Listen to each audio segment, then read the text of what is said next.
हम इस दुनिया में रहते समय इस दुनिया में कठिन परिस्थितियां आएंगे, उनको सुलझाने के लिए हम प्रयत्न भी करना चाहिए, लेकिन इतना प्रयत्न नहीं करना चाहिए कि हम भगवान को भूल जाए। जैसे गजेंद्र का उदाहरण लीजिए आप।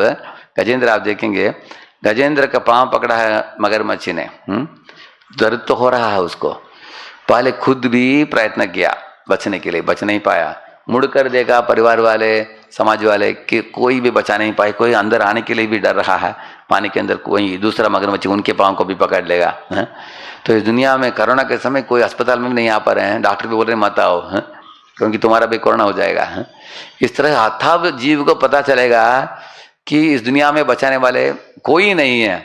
हमारे प्रभु जो हृदय में खड़े हैं अंतर्यामी, वो एकमात्र मित्र है हमारे लिए। श्मशान घाट में जब शरीर को जलाने के लिए डाला जाता है, उसके बाद जब जीव निकलता है दूसरे गंतव्य स्थान में, तब साथ में आने वाले कौन है? परमात्मा है, वही एकमात्र मित्र हैं, सुहृत हैं। बाकी सब मित्र, बाकी सब भाई बहन, बंधु बांधव, वो लोग नहीं, आप आ नहीं पाएंगे। मदर रो पाएंगे बस, आने सब। हाथी रो रहे थे वो किनारे में खड़े होकर, वो पूंछ को पकड़कर खींच रहे थे पीछे से, वो बचा नहीं पाए उसको। उस समय तब गजेंद्र ने समझ लिया कि मैंने भी यत्न किया और ये लोग भी बचा नहीं पा रहे हैं, मुझे क्या करना चाहिए अभी इसमें। उस समय आसमान की ओर देखकर रोते हुए भगवान को पुकारा।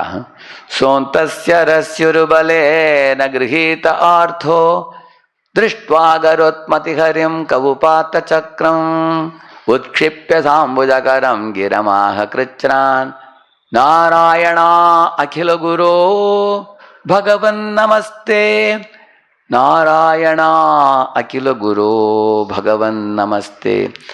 तो ऐसे बताया गया कि उस पानी के सरसी अंतः सरसी, वो झील में जो खड़ा था वो पानी में, उरुबले न गृहीत आर्तो, एकदम जोर से पकड़ा था मगरमच्छ उसके पाँव को, दर्द भी हो रहा था उसको। दृष्टवा, ऊपर आसमान में जब पुकार रहा था भगवान को, भगवान आप पहुँचे गरुड़ के ऊपर सवार होते हुए, शंख चक्र गदा पद्म धारण करते हुए। उनको देखते ही गजेंद्र ने सोचा कि अभी मैं इनकी सेवा कैसे करूं, मैं अभी तो पानी में हूँ, क्या है। इधर उधर निकट मुड़कर देखा, एक तालाब में वो एक कमल था, उसको उखाड़ कर भगवान की अर्चना करने लगा। इससे हम लोग सीखना चाहिए कि जितना भी जीवन में तकलीफ हो, दर्द हो, उसके बीच में भी भगवान की सेवा में कमी नहीं पड़ना चाहिए। कुछ भक्त मुझे ईमेल लिखते हैं, बोलते हैं कि प्रभु जी अभी हम नाम जप नहीं कर पा रहे हैं क्योंकि दुखित हो रहा है, हमारे नाता रिश्ता अस्पताल में एडमिट हैं, अभी पता नहीं मरेंगे जिएंगे पता नहीं। मैं बोलता हूँ उनको, मैंने लिखा उनको, देखिए आपकी ओर से जो आप कर सकते हो आपने कर दिया है, सही अस्पताल में एडमिट किया है, डॉक्टर के हाथ में सौंपा दिया है। अभी घर में आने के बाद आपको क्या करना चाहिए?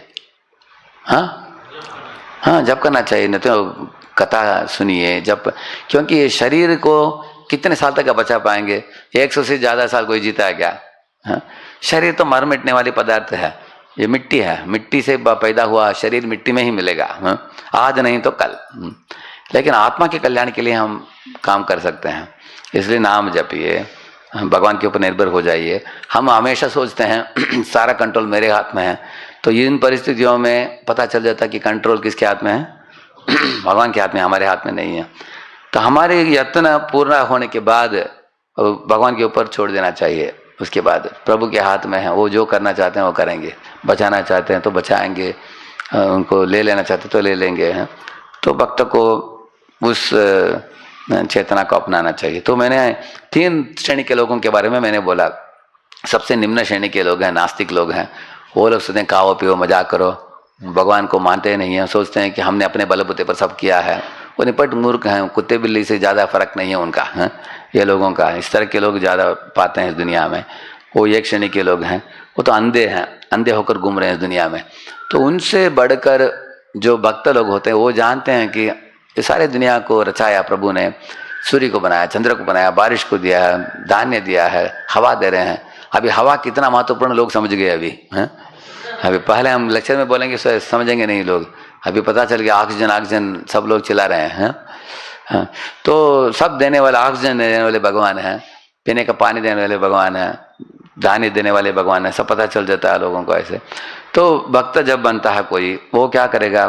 भगवान के ऊपर निर्भर तो होगा ही, लेकिन अपने ओर से भी यत्न करना चाहिए इंसान को।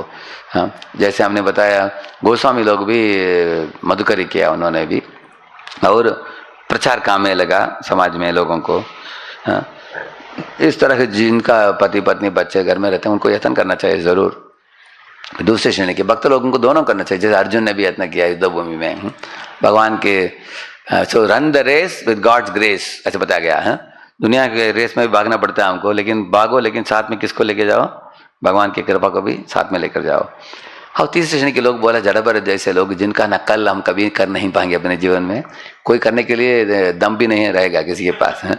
कौन कर सकता है? लेकिन हम उनको देखकर हाथ जोड़कर उनके चरणों में पढ़ सकते हैं, हम इतने महान पुरुष हैं, ऐसे शुद्ध भक्त जो भगवान के ऊपर 100% निर्भर रहता है। जैसे अम्बरीश महाराज के सामने बड़ा एक राक्षस को पैदा कर किया दुर्वासा मुनि ने, लेकिन एक पांव भी कदम भी आगे नहीं बढ़ाया अम्बरीश, तलवार को नहीं उठाया, भाग भी नहीं गए, सिर्फ हाथ जोड़कर भगवान विष्णु का स्मरण किया उन्होंने है।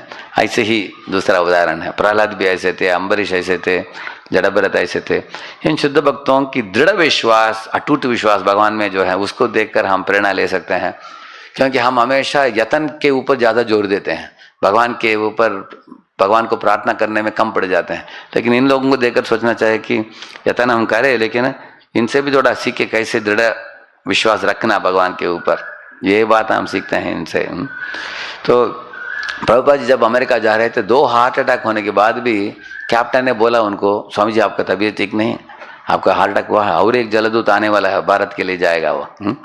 एक जलदूत भारत से अमेरिका, दूसरा जलदूत अमेरिका से भारत जाएगा, आपको लौट आना तो हम बोल कर रख सकते हैं, तो आप लौट आ सकते हैं। प्रभुपाद बोले नहीं, तो गुरु के आदेश को पालन करना हमको। मैनहट्टन में प्रभुपाद ने बोला, न्यूयॉर्क में अगर मरना भी हो तो मैं मैनहट्टन में मरूंगा, प्रचार करते करते मरूंगा, और आप लोग एक बड़े बिल्डिंग के ऊपर मुझे मेरा ये कर दो, अंत्येष्टि कर दो मेरा, ऐसे प्रभुपाद जी बोले हैं।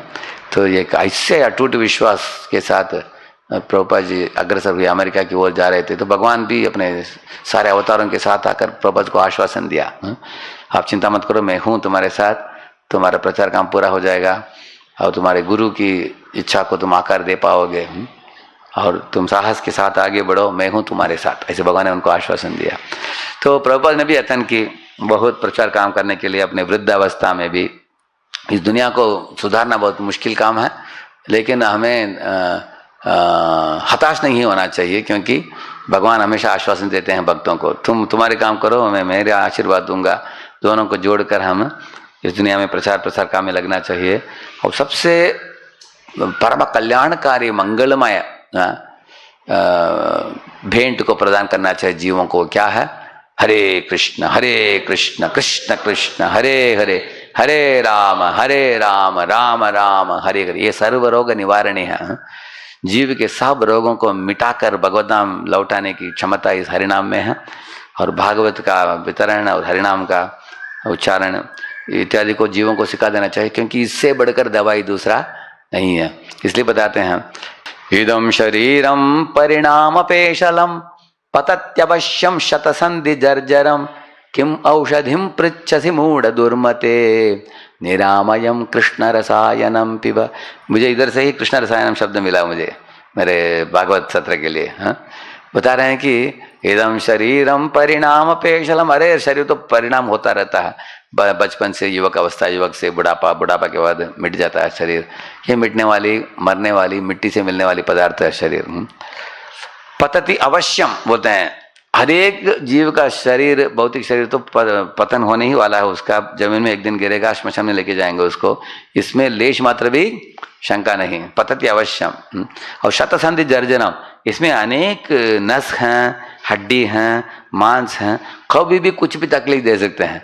कभी किसी का ये हो गया, क्या बोलते हैं उसको, लकवा, लकवा हो गया किसी का, किसी का ब्रेन ट्यूमर हो गया, किसी का हार्ट अरेस्ट हो गया, हार्ट अटैक आ गया किसी का, किसी का किडनी फेलियर हो गया, किसी का मल्टीपल ऑर्गन फेलियर हो गया, सबके सब फेल हो गए किसी का।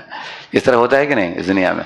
तो ये शरीर के ऊपर विश्वास मत रखो, बताते हैं। शतसंधि जर्जरम किम औषधिम पृच्छसि मूढ़ दुर्मते। अरे मूढ़, इधर उधर भाग रहे हो, अलग अलग दवाई को डालकर शरीर को ठीक रखने के लिए टांग ठीक करो हाथ टूट जाता है, हाथ ठीक करो ब्रेन टूट जाता है। ये शरीर में इधर उधर रिपेयर होता रहता है इसको। इसलिए ये सब रिपेयर करने के बदले ऐसे कुछ दवाई लो। क्या है? हरिनाम की दवाई, निरामयम कृष्ण रसायनम पीवा। तुम कृष्ण रसायन पियोगे तो इस तरह का शरीर तुम्हें पुनः प्राप्त नहीं होगा, तुमको आध्यात्मिक शरीर प्राप्त होगा। त्यक्त्वा देहम पुनर्जन्म नहीं थी मामित अर्जुन। तो भगवान के पास लौट जाओ, आध्यात्मिक शरीर जिसमें बुढ़ापा नहीं, व्याधि नहीं, मृत्यु नहीं, कोरोना नहीं है तो वो शरीर का प्राप्त करो। भगवान ऐसे कुलशेखर बताते हैं। कृष्ण रसायनम पिबा। कृष्ण भगवान की